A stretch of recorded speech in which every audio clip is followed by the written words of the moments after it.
Mga kaibigan, narito na ang huling yugto ng kasaysayan ng buhay pag-ibig ni Noneng. Nangad naming magdulot ng kaaliwangan sa inyong pakikinig dito sa Ikaw Lamang sa Buhay Ko Love Story. Where do I start? Wilson? Wilson, where are you? I'm right here, Noneng. Wilson? Let me hold the other baby so you can walk faster. You have car? Yes, it's around the corner. Hurry up. Yes. Follow me. Yes. Diyos ko, 2 taon kong hinintay ang pagkakataong to na makatakas muli. Huwag mo pong ipahintulot na masundan pa kami ni Don Augusto. Hindi. Wilson! It's Don Augusto! And he's holding a gun. Wilson! If you still want to live, get in your car now. And don't ever come back. Wilson, sundin mo siya. Go! Ayoko mapatay ka niya. Sige na. Umalis ka na. Umalis ka na.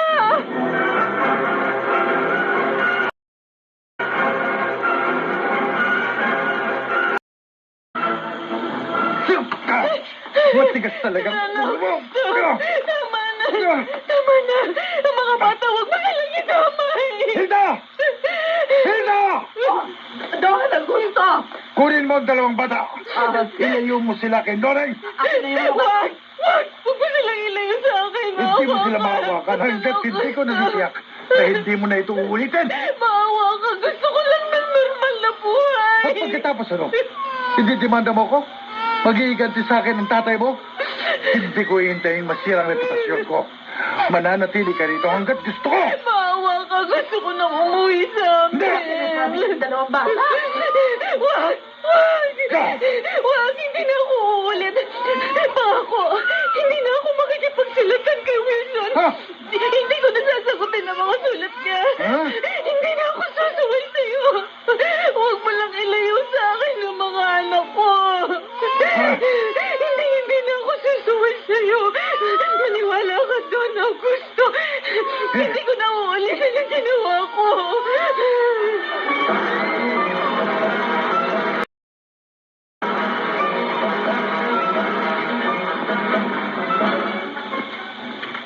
Kawawa naman si Noneng.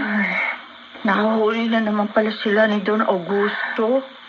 2 taon nilang plinano ni Wilson ang getaway na yun. Ha? Ikaw? Ang tumulong sa kanila? Oo, bebe. Mabuti na nga lang, hindi sila binaril ni Don Augusto. Ay, Chuchi. At nang makita kong kinuha ni Don Augusto ang baril niya at nagmamadaling lumabas ng mansyon para hanapin si Noneng, sumunod ako. Pipigilan ko sana siya. Pero natakot din ako. Naging piping saksi na lamang ako.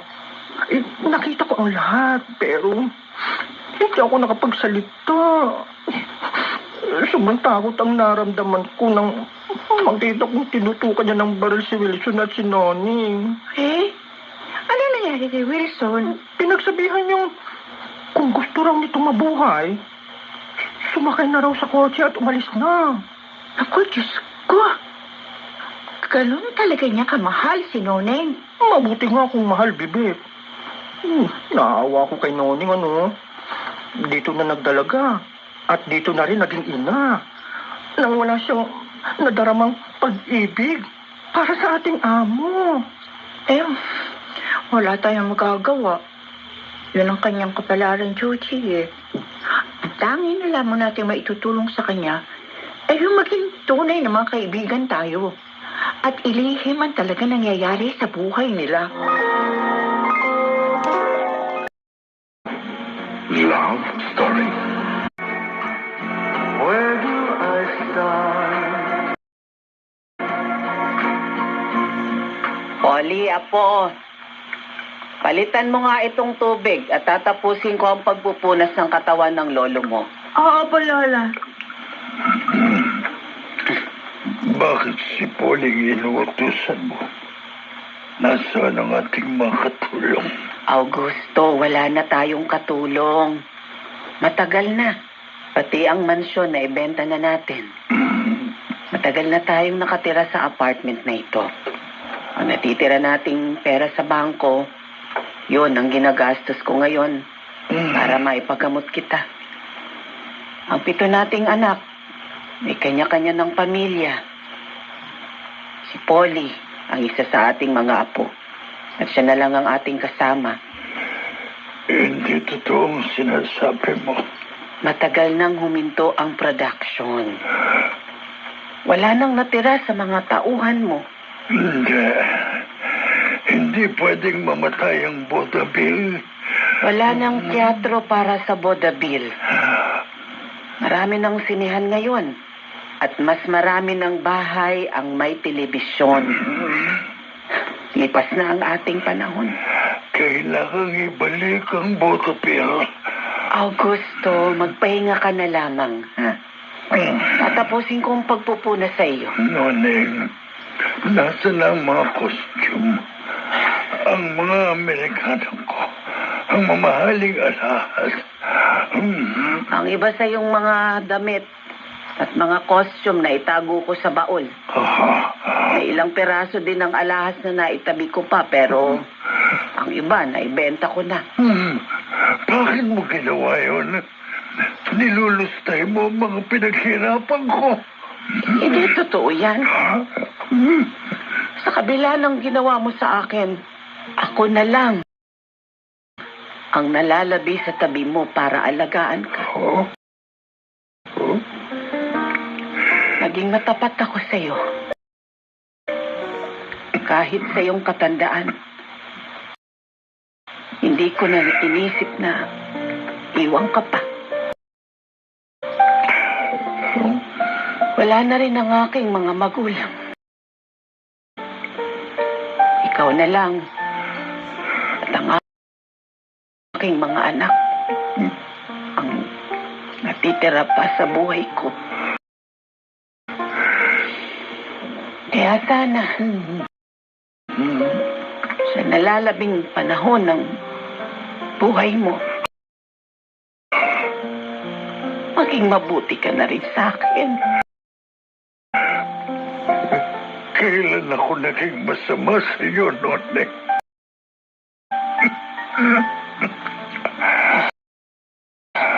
Kailan ako naging malupit sa iyo?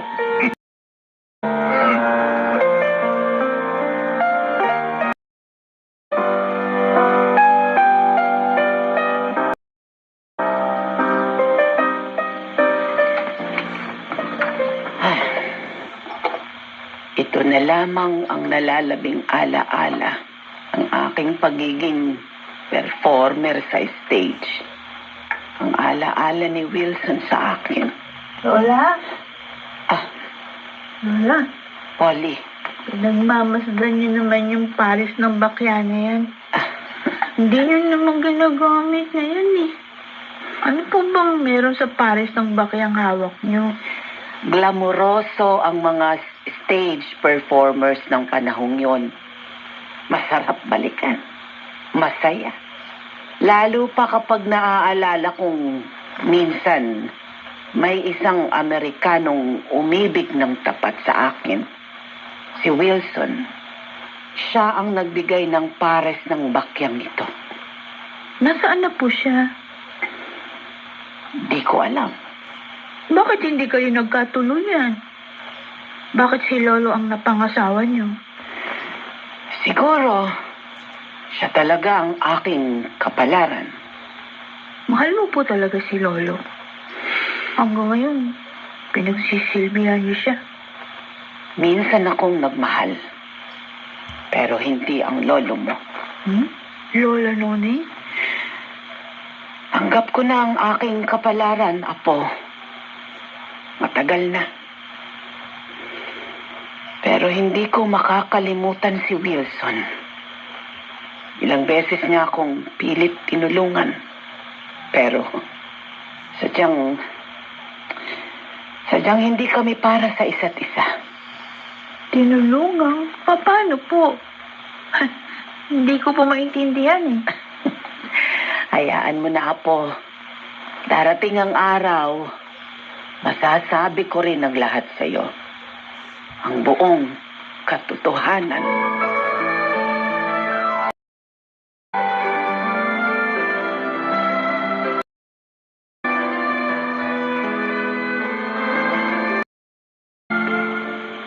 Mahabang panahon na nabuhay ka sa pagkukunwari.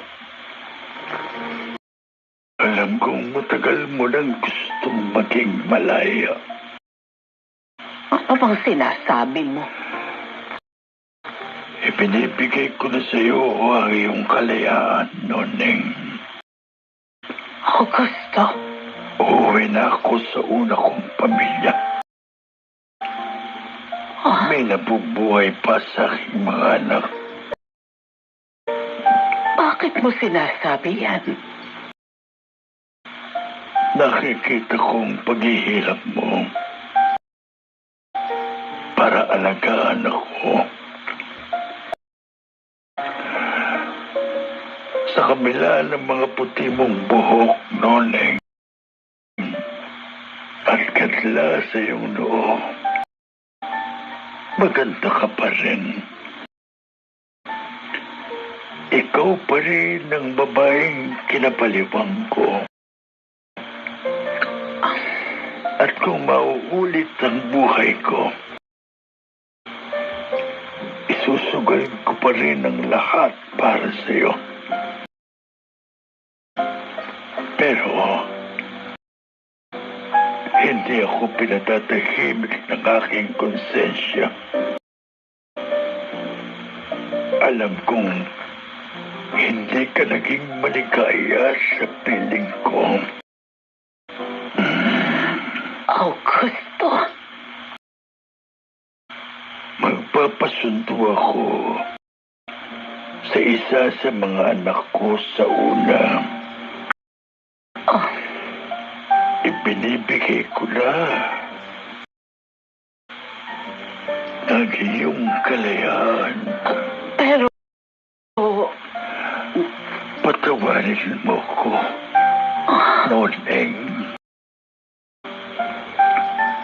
Patawarin mo ko.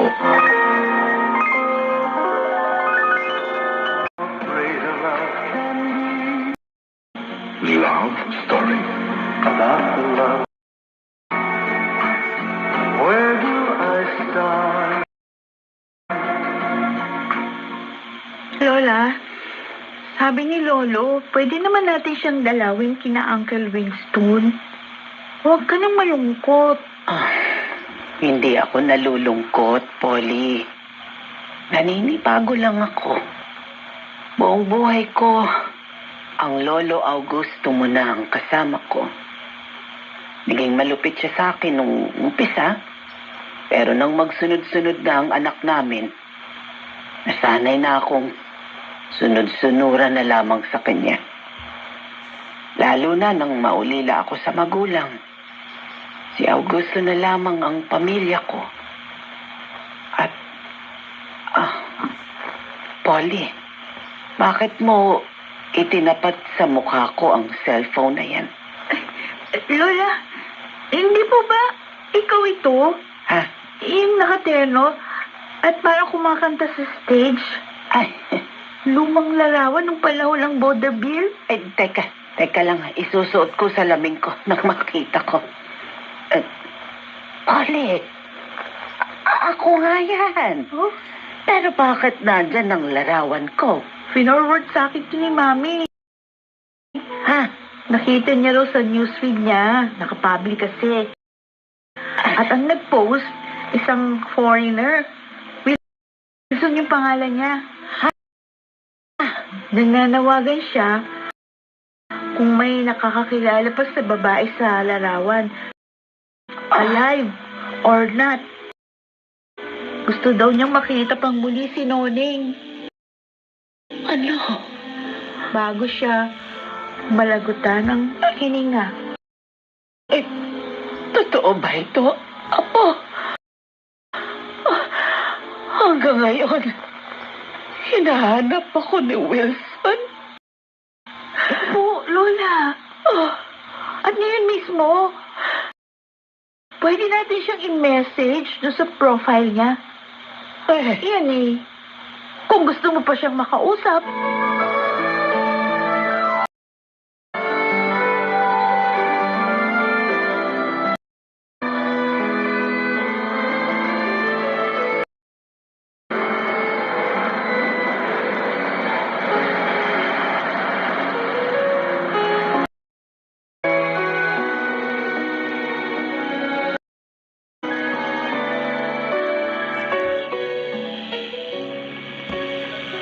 I got married to another Filipina.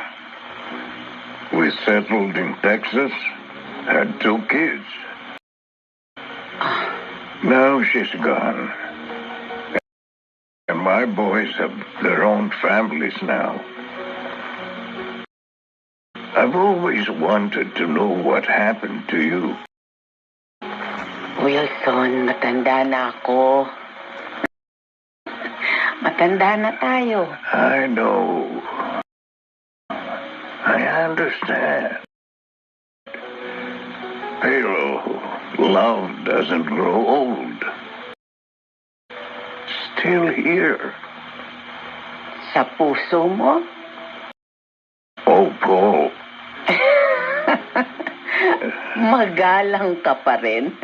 Oh, you still have that beautiful smile. Kaya ako na in love sa'yo. At ikaw pa rin, yung handsome Amerikano na lagi akong hinahabol.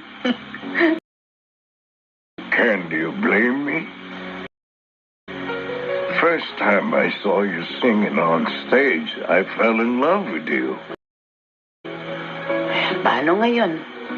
Matanda na tayo. Pag bumalik ka sa Amerika, baka hindi na tayo magkita ulit. If it's okay sa mga anak mo, I'll bring you to America so we can be together forever. Wilson, I still love you. And I want to spend my remaining days on earth with you. akala ko mamamatay na akong bigo. Pero ibinalik ka sa akin ng langit. Wilson, I still love you too. Even though we are old now, gusto kong malaman mo, you are the only one. Ikaw lamang sa buhay ko.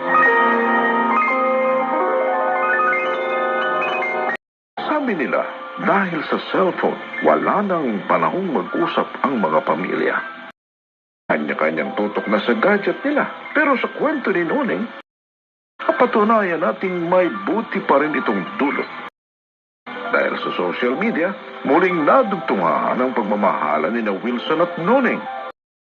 Ngayon, sa kanilang katandaan, mararanasan na nila ang tunay na pagmamahalan. Mga kaibigan, sumainyo ang kasaysayan ng buhay pag-ibig ni Noneng. Nawa ay inyong naibigan at kinapulutan ng aral. Samantala, ang mga bituin ng radyo na nagsiganap sa ating dula ay sina Lionel Benjamin, Susan Robles, Bobby Cruz, Rosana Villegas, Maynard Landicho Jr. at si Jenalyn de la Cruz bilang Noneng. Sound effects, Jerry Mutia. Musical scoring, Buboy Salonga. Technical supervision, Eric Lucero at Bong Muyar. Ang dulang inyong napakinggan ay mula sa panulat ni Didith Marasigan. Sa direksyon ni Phil Cruz. Ito naman po ang inyong lingkod, si Henry Uri. Palagi nag-aanyaya sa inyong pakinggan ang ating mga tampok na kasaysayan dito pa rin sa ating dulang. Ikaw lamang sa buhay ko. Love Story.